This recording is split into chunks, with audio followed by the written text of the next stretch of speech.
Good morning, guys. It's about 6 a.m. I just got back from my cardio session. I'm pretty proud of myself today because I've started to realize that my mind is finally shifting into a more positive mindset. um, and I'm realizing the things that I have to do for myself for that to happen. So, kudos to me today. But I was thinking about something and I wanted to share with you this.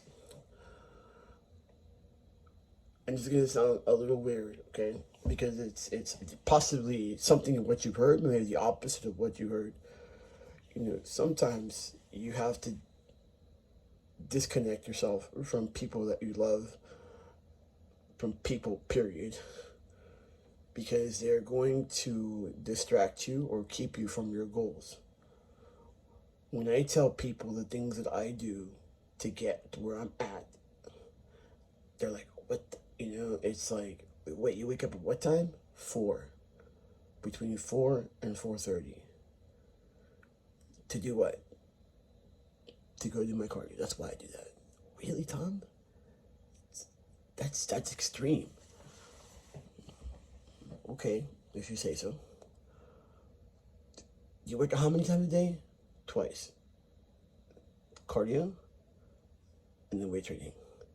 How many times a day? 5 to 6 meals. What? You eat chocolate? Sometimes. So what I'm saying is that, you know, people will never understand when you're trying to be above average. People will never understand that. People will never understand when you're really, really like saying like, I don't want to make any excuses for myself. I just want to be the best that I can, you know, and just push myself a little harder every fracking day.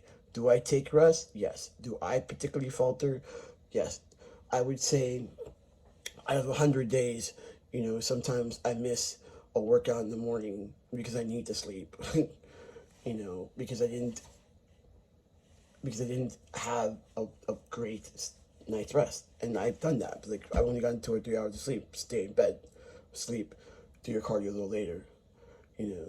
But it gets done, So, and sometimes I don't really think that people understand when they tell you things like, "Oh, but you could have that."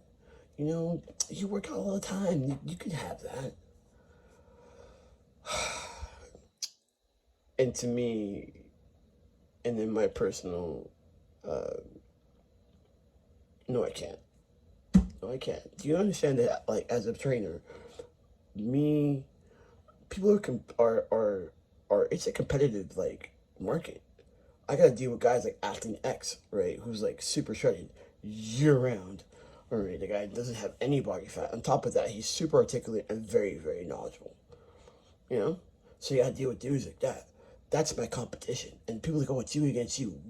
To a certain degree, it is, but like, there's also like I'm in a competitive market, right? Do I do well for myself? Yes. Do my clients like me? Yes. But do I want to do better? Of course. And if that dude is setting the standard of what the best is, then guess what? Tommy has to do. Tommy has to make his own lane, but also integrate what the best have done. The blueprint and the formula is already written. I'm not saying I'm going to stay at 9% body fat the whole year round. Even if I was that lean, you wouldn't be able to see my abs. It's a long story. So I get pretty straight, but uh, that's a whole other video. um, but anyway, so when people are saying to me personally, Tommy, you can have that. No, I cannot. You're messing with my money now. You know what I'm saying? But think about it this way: I, when I'm really, really working hard, and I have all my ducks in a row, am trying to get at least 6 to 7 hours of sleep a night. I am waking up in the morning and doing anywhere from 30 to 45 minutes of cardio.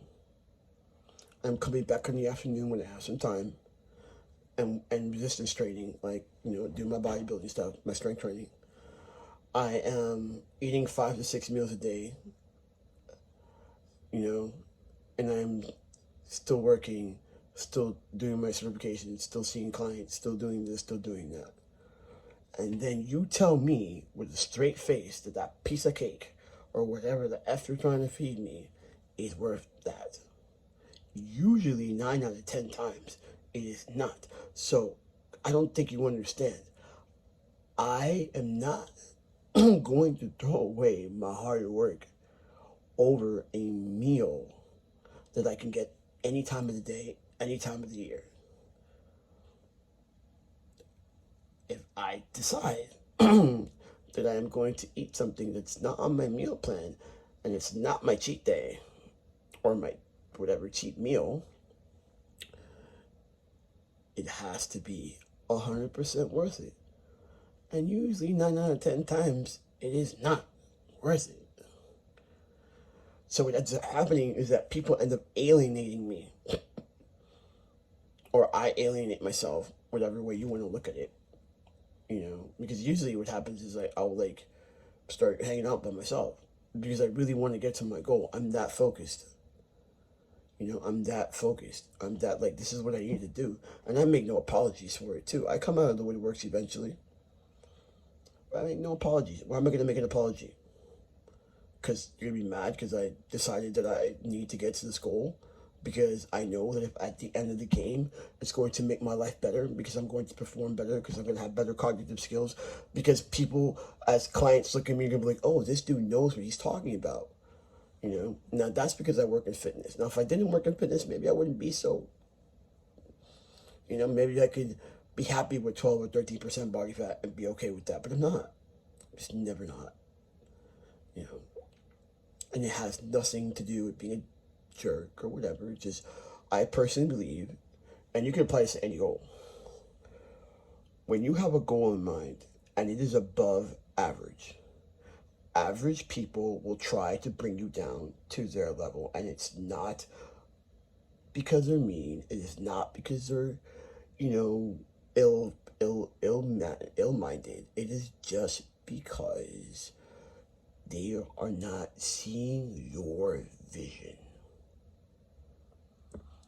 Every time that I have accomplished something worth accomplishing,